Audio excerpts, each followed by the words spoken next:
We have all these earnings we're going to be hearing about next week, but are we really going to be even paying attention to them? No. I think we're really going to be looking at what we're expecting for the second half. First of all, we're already done with 3/4 of the earnings season for Q2, so we're kind of over it. There's no really big names that are coming out. Disney is one that I'm watching. We got Disney, we got Uber and Lyft. I think there's going to be a lot of focus on that. No? But they're not moving the market, right? They're new IPOs. They're ones to watch in the media, but they're not ones that are actually really going to move the market overall. So what we're looking at for like the U.S. economy, these are like your Disney, eventually Lowe's. Those are the names that are really going to be important on what's happening in the overall economy.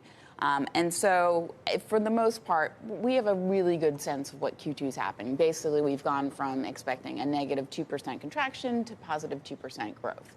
The unfortunate thing is that for the second half of the year, we've revised estimates down by about 2%. And that's before the tariff announcement.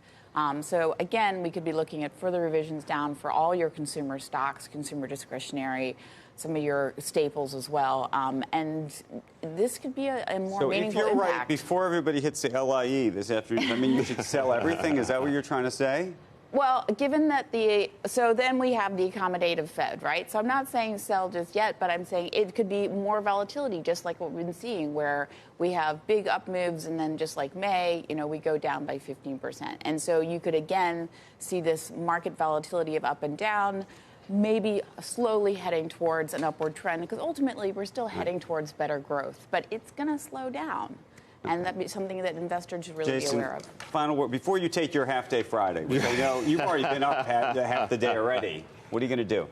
Listen, I think it's very tough to be short, as Erin was saying. I mean, there clearly are some headwinds in terms of earnings. By the same token, if you have a 184 10-year Treasury yield, it looks likely that the Fed is going to ease more. The Fed still has one of the highest policy rates in the world. The ECB is going to double down. It just gets it's very tough to be short, almost regardless of what the earnings are. The earnings, we were very worried about an earnings recession at the start of the year. Yep. And we've clearly had a slowdown in earnings, but I don't think you've quite reached the earnings recession.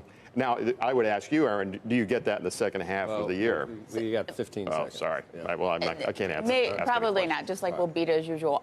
One thing, yes, belong in equities. I would say look at small and mid caps. They're more in, like in And thank you all. Thank you, White Castle.